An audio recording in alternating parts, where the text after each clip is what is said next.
আসসালামু আলাইকুম ভিউয়ার্স, তোমরা ইতিমধ্যে দেখতে পারছো যে প্রতিরক্ষা মন্ত্রণালয়ের অধীনে একটি নতুন বিজ্ঞপ্তি প্রকাশিত হয়েছে।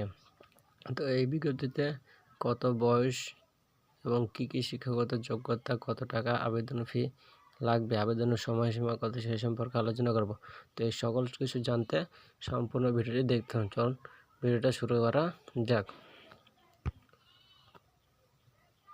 নিরাপত্তা উপপরিচালক বেতন হচ্ছে 11,300 থেকে 27,300 টাকা।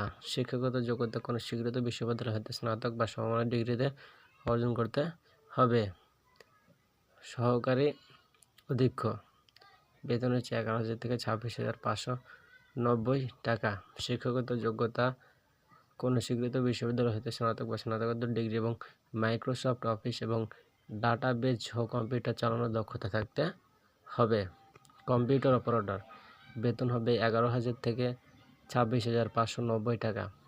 শিক্ষাগত যোগ্যতা কোনো স্বীকৃত বিশ্ববিদ্যালয় হতে বিজ্ঞান বিভাগে স্নাতক বা সমমানের ডিগ্রি এবং কম্পিউটার মুদ্রাক্ষরে প্রতি মিনিটে বাংলায় 25 শব্দ এবং ইংরেজিতে 30 শব্দ গতিসহ সংশ্লিষ্ট বিষয়ে আন্ডার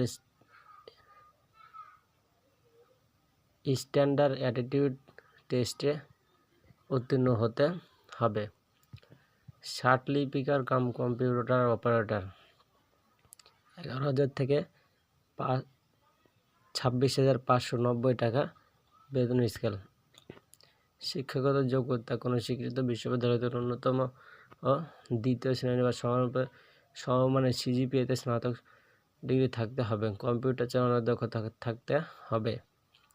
লিপিতে সর্বনিম্ন গতি প্রতি মিনিটে ইংরেজিতে 80 শব্দ, বাংলায় 50 শব্দ। কম্পিউটারের মুদ্রাক্ষরের সর্বনিম্ন গতি প্রতি মিনিটে ইংরেজিতে 30 শব্দ এবং বাংলায় 25 শব্দ। কম্পিউটার ওয়ার্ড প্রসেসরিং সহ ইমেল, ফ্যাক্স মেশিন ইত্যাদি চালানোর দক্ষতা অভিজ্ঞতা থাকতে হবে। নকশাকার কোনো স্বীকৃত বোর্ড হতে উচ্চ মাধ্যমিক পরীক্ষায় পাশ করতে হবে এবং কম্পিউটার চালানোর দক্ষতা সহ 2 বছরের অভিজ্ঞতা থাকা লাগবে। উচ্চমান সহকারী বেতন হচ্ছে 10,200 থেকে 24,680 টাকা।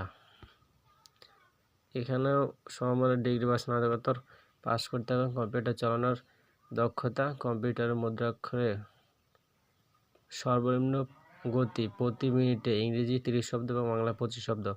কম্পিউটার ওয়ার্ড প্রসেসিং সহ ইমেল, ফ্যাক্স মেশিন চালানোর দক্ষতা অভিজ্ঞতা থাকতে